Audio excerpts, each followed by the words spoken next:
Philosophy के बिना जीना थोड़ा डिफ़िकल्ट है।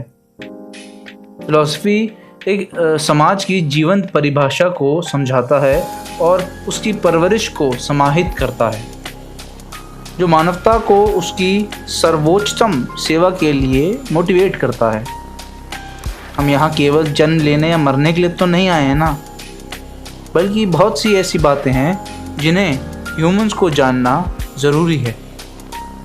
एक किताब आपको ज्ञान दे सकती है, ये हम सबको पता है, लेकिन वह अनुभव नहीं दे सकती, एक्सपीरियंस नहीं दे सकती जो जीवन से मिलता है। ये जो पॉडकास्ट है ये किसी 30 ईयर ओल्ड लड़के का ज्ञान नहीं है, बल्कि एक ऐसी आँख जो पिछले 30 ईयर से खुली हुई है और जिसने जीवन को बड़े नाजुक पहलुओं से देखा है और समझा है। इसीलिए इस पॉडकास्ट श्रृंखला का नाम है and I is the difference. पुस्तक बुक्स एक ऐसा आदर्शवाद है जो वास्तविक दुनिया से परे विचारों की एक अलग नींव रखता है। हम सभी के पास ब्रेन है और हम सभी उससे सोचते हैं, ऑब्वियस सी बात है, दिमाग से ही सोचते हैं। लेकिन हम में से कितने लोग वास्तव में रियलिटी में उसका उपयोग करते हैं? सोचने और मस्तिष्क का उपयोग करने में डिफरेंस है। आधे समय हम केवल सोचते हैं, मस्तिष्क का उपयोग नहीं करते, ब्रेन का यूज़ नहीं करते। बाकी समय हम सोते हैं या काम करते हैं। अब आप मुझसे पूछेंगे कि ये क्या डिफरेंस है सोचने में और ब्रेन से काम करवाने में, लेकिन वास्तव में सोचना और प्रयोग करना क्या है ये हम आपको आज बात करके बताएंगे। हम सोचते हैं कि क्या कहना है, जबकि हमें यह सोचना चाहिए कि हम क्या कर रहे हैं। समझे आप? क्या कहना है और क्या करना है।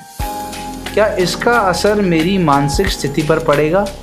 इसका प्रभाव सामने वाले के मूड या मानसिक स्वास्थ्य पर क्या होगा? गंभीरता यह है कि हम कभी अपने ब्रेन का उपयोग अपनी मानसिक शांति के लिए कभी करते ही नहीं हैं। यह ब्रेन एक पवित्र स्थान है जो हमें उपहार स्वरूप मिला है। ब्रेन तक पहुंचने का मार्ग तो बोलूं तो reach the brain we need an eye, जिसे हमें दिखता है। हम सब कुछ इसी आँख से तो देखते हैं, तभी तो हमारा ब्रेन उसको पढ़ पाता है, समझ पाता है। जो कुछ हम देखते हैं वही हमें बनाता है। सामाजिक रूप से हम बहुत कुछ करते हैं, पर मानसिक रूप से हम सब कुछ वहीं करते हैं। किसी व्यक्ति की पहचान गढ़ना एक ऐसा ही पहलू है जहाँ जो हम देखते हैं वहीं सोचते हैं, लेकिन फिर भी मस्तिष्क का उपयोग नहीं करते। जब हम किसी लड़की को देखते हैं तो उसके व्यक्तित्व के बारे में सोचते तो हैं, लेकिन क्या हम अपने मस्तिष्क का उपयोग करके यह सोचने के लिए कि लड़की किस दशा में किस परेशानी से गुजर रही है, हम नहीं सोचते। ब्रेन एक गर्भ की तरह है, यहाँ विचार जन्म लेते हैं, थॉट्स पैदा होते हैं यहाँ, और ब्रेन इन विचारों से इम्प्रेग्नेट भी होता है। कैसे? आपने कुछ देखा, आपके अंदर वो फीलिंग आएगी मेरे को भी ये करना है। आज तक आपने सिगरेट नहीं पी थी, किसी दोस्त को देख लिया, अब आप भी पीने लग गए। इन विचारों की अभिव्यक्ति का माध्यम है मुख।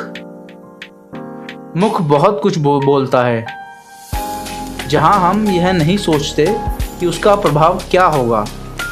फिर से मस्तिष्क का प्रयोग नहीं होता, क्योंकि जिस समय हम मुंह से बोल रहे होते हैं मस्तिष्क का प्रयोग नहीं कर रहे होते हैं। केवल यह सोचना कि मुझे शीर्ष पर पहुंचना है, कोई भी मनुष्य वास्तव में मस्तिष्क का उपयोग नहीं करता। सभी केवल यह सोच रहे हैं कि जीवन कैसे जिया जाए, ढकेल के कैसे भी, लेकिन यह नहीं सोच रहे कि जीवन वास्तव में है क्या। बाकी अगर ऐसे ही इंटरेस्टिंग बातों को आपको सुनना है तो चैनल को फॉलो शेयर, सब्सक्राइब सब करो यार, और सुनते रहो आरकास्ट बाय आर नामावर।